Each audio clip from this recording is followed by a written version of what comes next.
Well, hi there, folks. My name is Joe Zimmerman, and welcome to my YouTube channel, Your Local Farmer.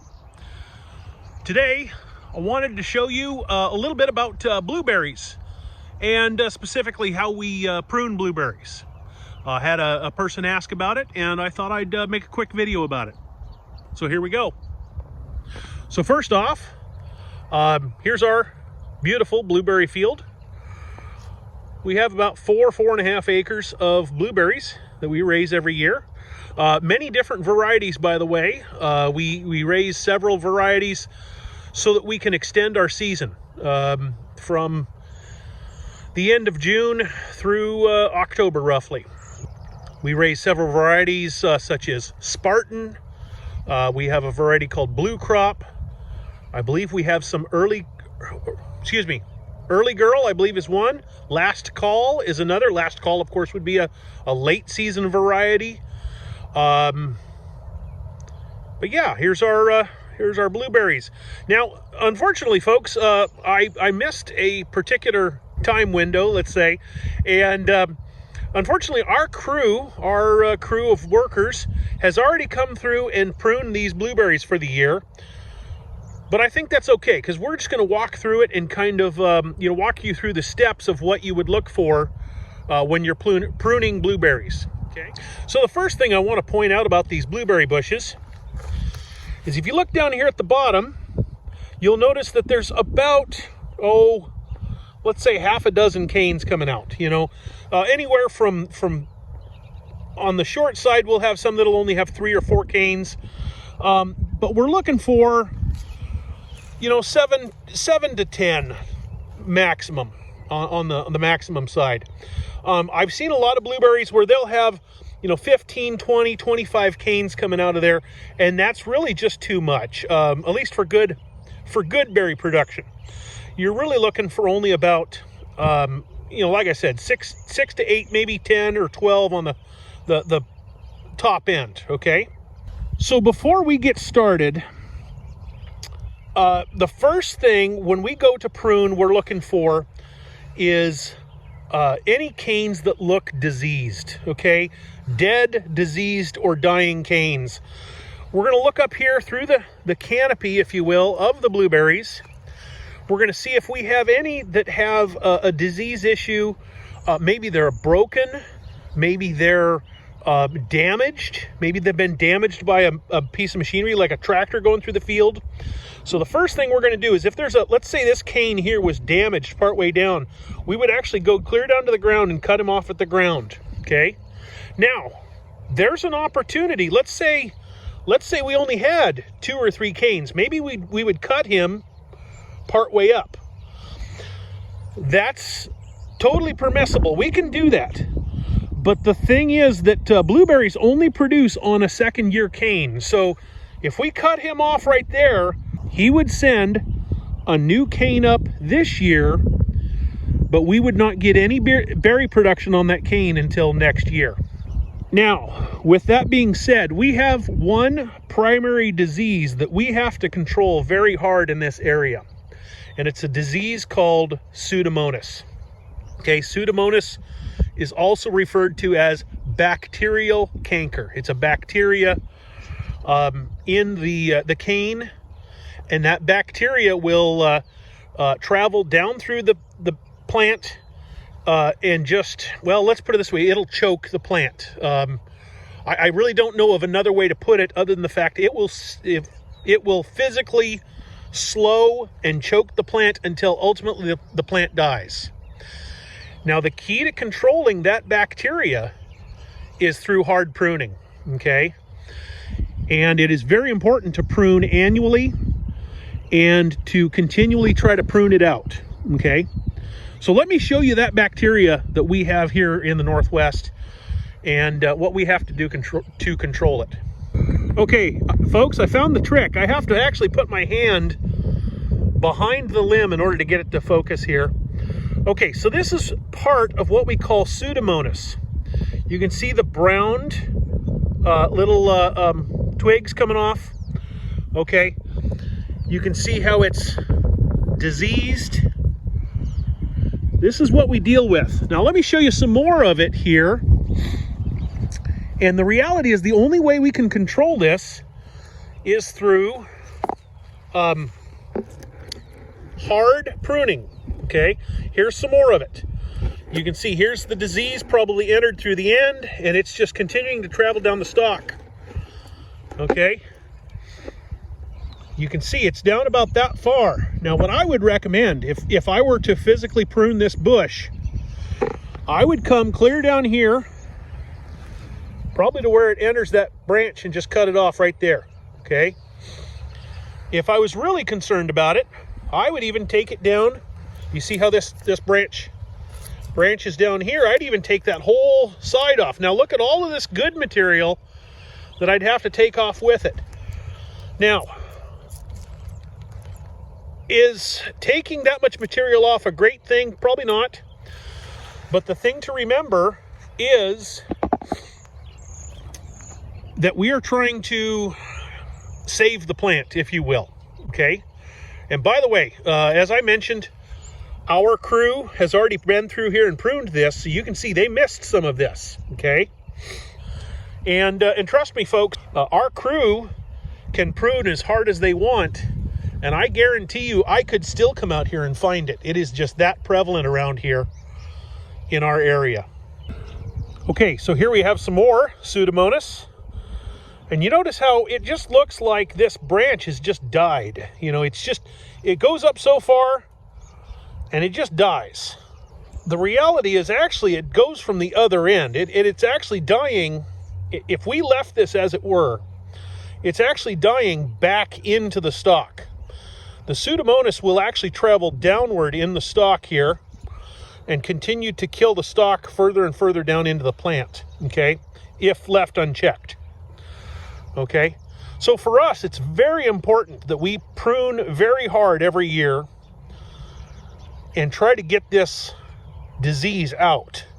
I suppose, folks, I apologize for the comparison, but, you know, it's kind of, imagine it being a lot like gangrene. Is really the only thing we can do is start cutting off body parts until we get back to fresh,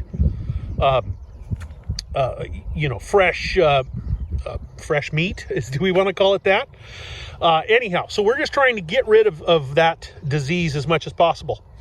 Now, I thought I'd share with you guys something that I find simply amazing, if you don't mind me sharing this. One of the ways that this Pseudomonas gets into the plant is through a fresh cut.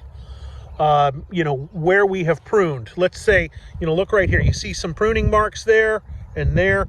All of those open pores are inroads for more Pseudomonas to get into the plant, okay? So one of the things that we use to combat this, if you can believe it, is a bacterium. We spray a chemical onto these plants. Okay, now when I say spray a chemical, no, it is not, it's not a herbicide or anything like that. It's a bactericide. But the catch is, in order to make in this instance, the bactericide is a bacteria. In fact, it's called Bacillus subtilis is the species, the genus and species of bacteria we spray. What is amazing, it is a non-pathogenic bacteria. In other words, it is a bacteria that does not have any ill effects to any plant, okay? All it does, if you can imagine this, it plugs the receptor pores that this Pseudomonas bacteria could potentially seep into. So believe it or not, we are fighting bacteria with bacteria.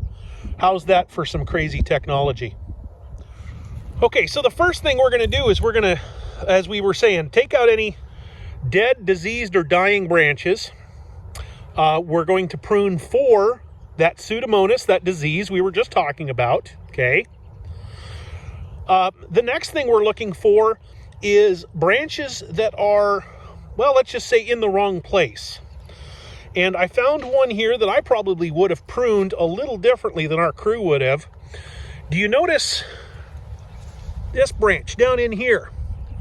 he actually comes backwards through the middle there. One of the things we're going to prune for, well, in fact, look at this here. These are all knotted up, if you will. See how they're all twisted together?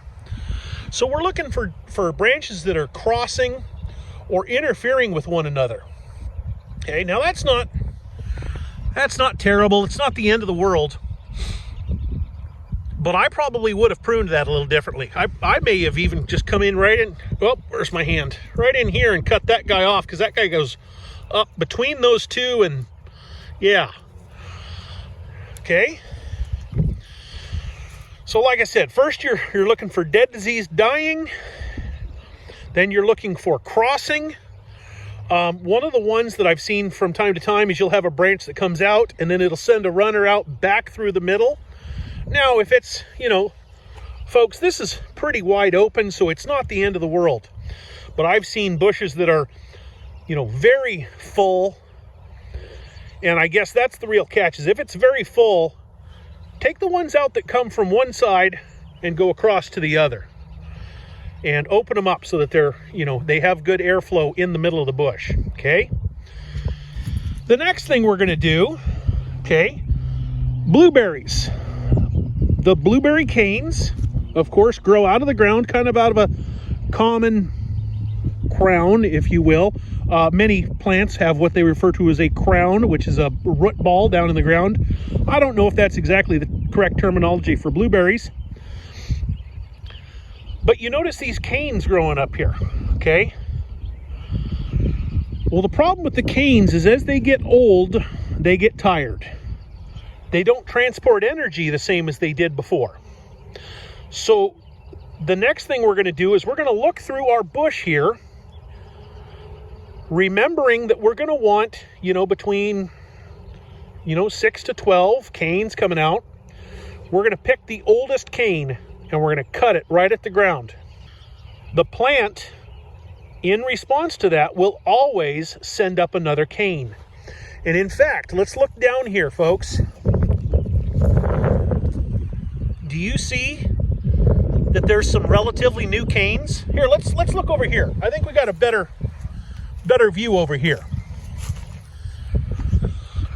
Let's look at this plant here. Okay, now we've already pruned out our oldest cane. In fact, I can see right over there, folks. If you look, there's our oldest cane that came out. But look at this, we've got new cane coming, okay? And so it's always okay. You're gonna always want to prune out your oldest cane. Look here, here's the oldest one that came out. Look at that little guy. Look at that little guy right there. He's gonna be a new cane this year, okay? Let's go down the row here a little bit more.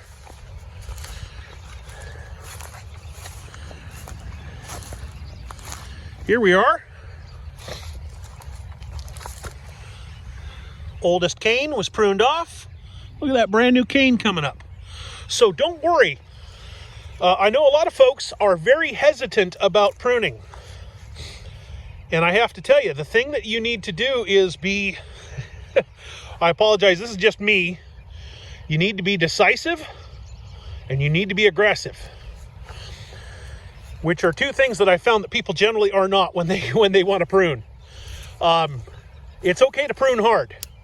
Unfortunately, I find a lot of times people they have heard that rule, only prune 1/3 of the plant, 30%, let's say, and they are going to stick to that rule hard and fast. Well, the problem is, if you have a plant that's already in trouble, you're not helping it by not pruning it hard enough. Sometimes, well, we can equate it to, a person that's been in a tragic accident, and, sometimes you need to remove a limb, pardon the pun, folks, but you need to remove a limb in order to save a life, okay? And that's exactly it here, especially if you have out of control blueberry bushes, okay? Now, I do see something here I thought I'd point out. Remember, we said the first thing we would prune off is dead, disease, dying, but the second thing would be crossing branches. Look here. We've got one branch that crosses another right there, This one goes back through and crosses up with those. I would probably take this guy off right here because he goes back through and crosses a bunch of stuff. But we'll leave him be for right now. So let's start back over again. Okay, what are we pruning for? Dead, diseased, dying. The next thing is for crossing branches that go, backwards through the bush. The next thing we're going to prune is we're going to prune out our oldest cane, trying to keep new cane growth coming. Okay.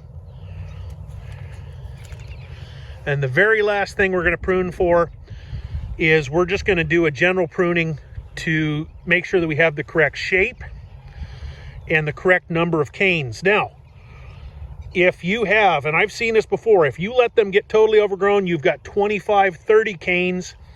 Obviously start with your oldest canes first and start, plucking them out. I'll give you a hint. It'll probably be a multi-year process of going in. Instead of taking out the oldest cane, you might have to take out the 5 oldest canes, because what you're trying to do is to get that plant down to where you only have that, like I said, anywhere from 6 to 12. The other thing to keep in mind, something that we know to be 100% true about blueberries. Okay, if you can look at this blueberry plant right here and imagine how big the root ball is underneath it, okay?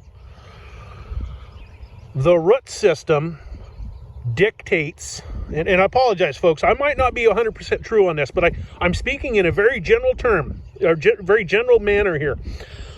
The amount of root material dictates the amount of energy that's going to come up through those branches and the amount of energy that is going to be put into those berries. So, if you have half the number of berries, but the root mass stays the same, you will have half as many berries, but they will be double the size, okay? The option is, or the other option is, that you have this bush that is, 7 feet high, God knows how wide, has 1 million berries on them, but they're that big, okay? And I got to tell you, in our area here, we've seen that a ton of times. Especially if you want fresh produce, it is super important. Get the number down. Yes, it looks terrible that you cut all of these canes out of there, but trust me, you're actually winning in the long run because you have this huge root mass that is sucking up all that energy, and you're going to put it into, sure, it's half as many berries, but they're going to be humongous berries. Okay. All right, folks. One last thing I want to leave you with as I close out this video today. There's quite a few, let's just say, rules of thumb, if you will, about pruning. And I know a lot of people are, they've read the manual, they read the book, they've talked to the people in the know, and they're adamant. You must prune in the dead of winter. You must prune, between December 15th and January 31st or something like that. Okay, I want you to remember, those are a general rule, okay? With that said, yeah, it probably is best to prune then. There's nothing that says that you can't prune any time of the year. Yeah, you probably don't want to prune in the middle of summer when you're producing, but it's not going to kill them either. So I just want you folks to remember, or understand at least, that just because you're outside of a window that was printed in a textbook doesn't mean that it's the end of the world. Right now, today, I think it's the 7th of March. And in fact, this last week we had temperature up into the low 50s. And some folks were saying, oh, shoot, we think we've already missed our window. You're fine. You'll be fine. Sure, it's not perfect. Yeah, maybe some technical manuals will say, no, you missed your window. As long as you are raising them for your personal enjoyment, and you're not farming commercially, it's okay. you're not going to kill yield. You know, as long as you don't do anything drastic, you're not going to destroy the plants. Yeah, so just remember, take that with a grain of salt. It's not the end of the world. So, in fact, I'd say up until the 1st of April, you're probably a-okay. So, folks, thank you so much for watching. Please like and subscribe if you have a moment. It really helps me out with my channel and my channel growth. Thank you again, and I hope to get another video up and going for you guys here real soon. Thanks a lot.